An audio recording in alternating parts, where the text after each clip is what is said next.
Hey guys, this is Brian from truthaboutwatches.com here with you today reviewing the Orient Yellow Mako. This is becoming a pretty popular watch pretty quickly. It's really jumping off online.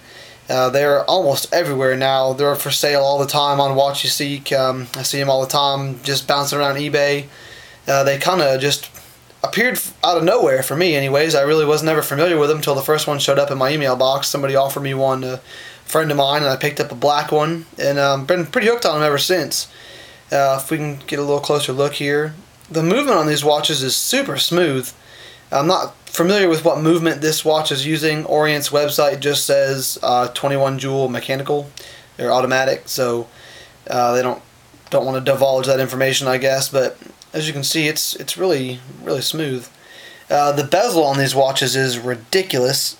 It's nearly impossible to turn if you don't have the watch sitting on your wrist properly. I can't even turn it right now. If you can hear it there. And I'm not even going to turn it the rest of the way. It really is too difficult to turn from this angle. It's somewhere in the neighborhood of 50 to 68 clicks. And if you can see that there, it lines up almost exactly on every marker on the dial. Okay, that's about enough of that. But again, it is a really solid bezel. You're definitely not going to move it by accident if you're diving. A lot of people wonder about this pusher right here. It is a screw-out pusher, and I'll unscrew that real quick. Once that pusher is unscrewed, it looks like that. You push that, it changes the day, and the date is changed from the crown.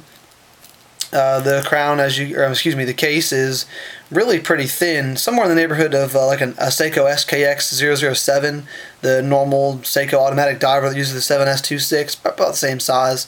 You know, the dial's a little bit bigger, I think, but nothing too noticeable. Crown's just your standard Orient screw-down crown. This watch is water resistant to 200 meters, and as we can see here, no solid end links. A little bit frustrating, but for the price, I'm not complaining. It is a screw-down crown, nothing special there. Typical Orient markings on the crown. A couple things that I've really noticed about this watch as I'm wearing it is it wears, if I can try to explain this, it wears as if it's much smaller than it is. So kind of forget about it on your wrist, but every once in a while you catch a glimpse of it and you're kind of reminded of how large of a watch it is. I think it checks in at 42 millimeters, not too much bigger than that. I'd have to go check my stat sheet again, which I don't have in front of me because I'm stupid. But again, it's not terribly large. It's not small either. It's pretty much exactly the right size for me personally. If I can get it back far enough for you to see here, it's just big enough to be comfortable to wear. Go ahead and charge the loom up here. This particular Orient has pretty good loom on it. As you may have seen in the Planet Orient review, the loom dies out fairly quickly. This one doesn't seem to suffer from that problem. 15 seconds under this LED will give this watch about 45 minutes of legibility. About 2 hours in the sunlight leaves you 4.5, 5 hours of loom. Again, no, nothing in comparison to Seiko, but it's not terrible. So let me knock the lights out real quick.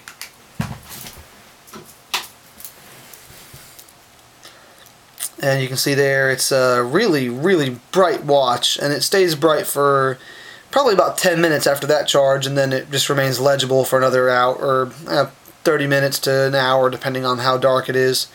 As you can see down in the bottom left-hand corner near the 8 there, the Loom Dot on this particular model is just as bright as the inside, which a couple of my other Orients kind of have that issue where the Loom Dot's not quite as bright. You can see, of course, the calendar wheel at the 3, there's no loom there. But just in general, this watch does light up really well. The second hand, unfortunately, is not really visible at all when it's dark until it crosses over one of the minute hands. I do wish that Orient had put loom, there it goes right there. I do wish that Orient had put loom on the second hand, as it's just, sometimes I find myself needing to watch the second hand at night, and it makes it kind of difficult. Put the lights back. Let's talk about the bracelet just for a second. This is a pretty high quality bracelet from Orient, which is surprising. This watch I got as a deal of the day with a coupon. It ended up being like $107 or something like that, which was just absolutely nothing for how good this watch is.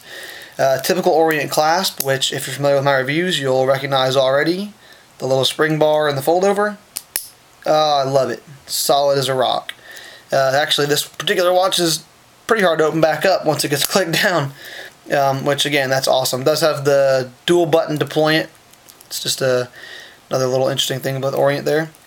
Again, the bracelet's really high quality. It wears pretty comfortably. I'm not a huge bracelet fan. I'd almost much rather have a NATO strap, but as far as bracelets goes, this is a really nice one. This watch, the movement, it's keeping somewhere in the neighborhood of about 32 seconds a month. I've had it as high as 41 seconds. I've had it as low as 11. So it's kind of a pretty broad range there. The temperature here in Georgia is changing rapidly. That could have something to do with it. But just a general rule, I feel like this watch is probably one of the best values right now.